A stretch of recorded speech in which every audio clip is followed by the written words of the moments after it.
Hello, my name is Mitch Messmer. I'd like to share with you an investigation of Raman spectroscopic signatures with multivariate statistics, an approach for cataloging microbial biosignatures.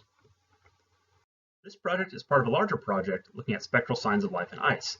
We study microbes from polar environments here on Earth that are analogous to Martian glacier systems and environmental conditions on other extraterrestrial bodies. The idea being that the spectral properties that we observe for these microbes might help aid in the interpretation of future spectroscopic data that we collect on other astrobiological endeavors. Over the last half-century, NASA has conducted a variety of missions to our neighboring planet of Mars, the most recent one being the launch and landing of the Perseverance rover. While many of NASA's previous rovers have employed different spectroscopic technologies for geological applications, the Perseverance rover will be the first to use vibrational Raman spectroscopy on the Sherlock and SuperCam systems to search directly for signs of microbial life. Raman spectroscopy works by exposing samples to a laser, which causes the molecules within the sample to enter a higher vibrational state. In this higher vibrational state, the molecules in the sample scatter photons at different frequencies than incident scattering, and this difference in scattering is what's known as a Raman shift. These Raman shift events occur one per about every 10 million photons that are scattered by the sample. A Raman spectrometer is able to count these events and create a spectral profile that reveals information about the chemical composition of a sample. Example spectra for olivine is shown on the right here. Raman spectroscopy has been identified as an effective way to non-destructively detect the presence of organic molecules in situ for heterogeneous environmental samples. Previous Raman work has been conducted to profile different bacterial and algal isolates, as well as look at the spectral composition of different isolated biological compounds. While this technique can be very effective at identifying the presence of organic molecules in environmental samples, it often relies on assuming prior knowledge on the spectral properties of the biological material in order to differentiate it from abiotic factors. To aid in the interpretation of Raman data collected on astrobiological missions, it becomes imperative to develop an analytical approach that does not require assuming prior spectral knowledge of the sample before analysis. So to come up with these analytical techniques, we studied microbes from environments here on Earth, such as the Greenland Ice Sheet in Antarctica. This slide shows the locations where environmental isolates were collected. The top left image here shows Russell Glacier on the Greenland Ice Sheet, and the images on the right here are of Cotton Glacier and Pony Lake, Antarctica. 25 different polar isolates were used in this analysis, spanning across 3 different phyla and 10 different genera, including mainly Anthenobacterium, Flavobacterium, and Cryobacterium. 2 other mesophilic bacteria were also included, including Bacillus subtilis, both as sporulated and vegetative cells, and E. coli, to round out our data set. The 2 images on the right show some of our brightly colored organisms.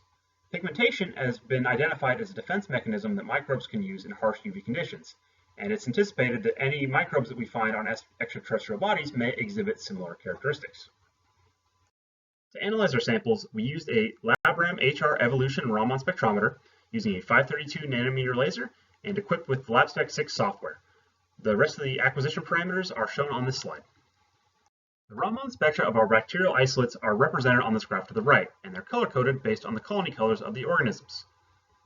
Some key spectral features that can be noticed in these spectra are the presence of the 3 main carotenoid pigment peaks shown with the blue arrows in all of the red and orange isolates, as well as the majority of the yellow isolates.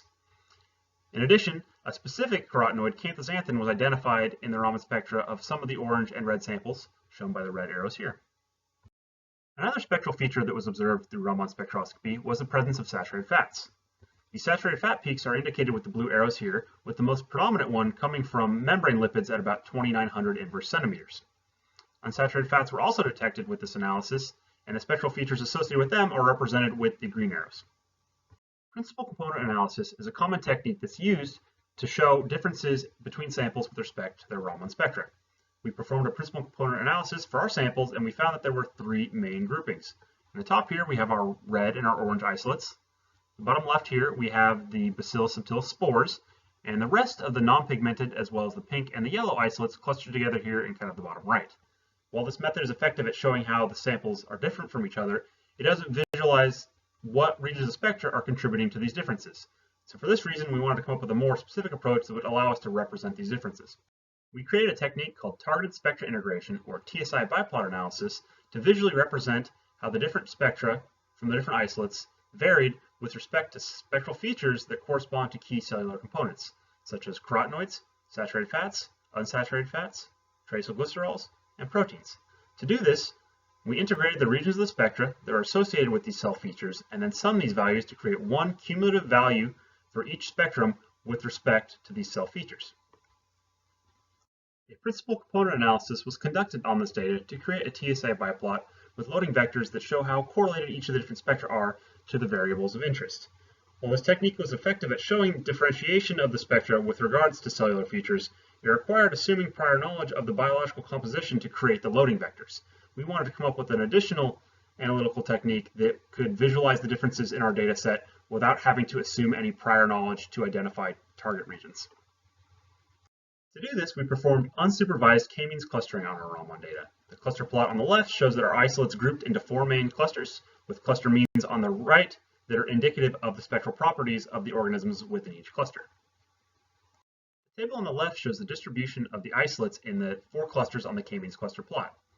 Cluster 2 is comprised entirely of brightly pigmented orange and red organisms, and the cluster mean for cluster 2 shows the 3 main carotenoid peaks.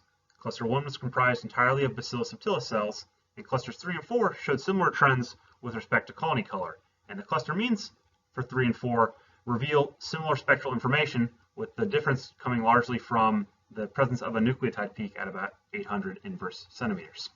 So this method proved effective at taking a generalized approach to analyzing a data set and then identifying the specific regions of the spectra that are contributing to the differences between the isolates.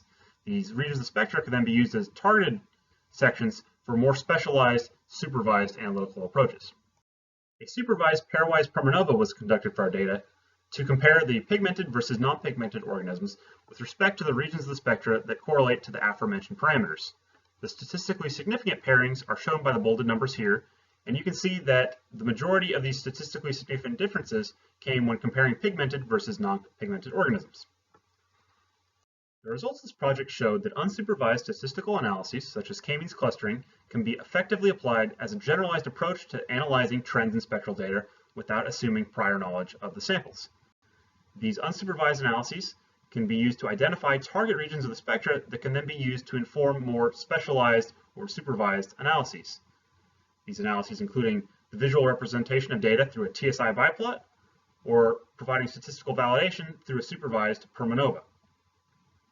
So in conclusion, it is imperative to develop and advance these analytical techniques for looking at spectral data to help aid in the interpretation of data that's collected on the Perseverance rover and NASA's future astrobiological endeavors for the detection of extraterrestrial life.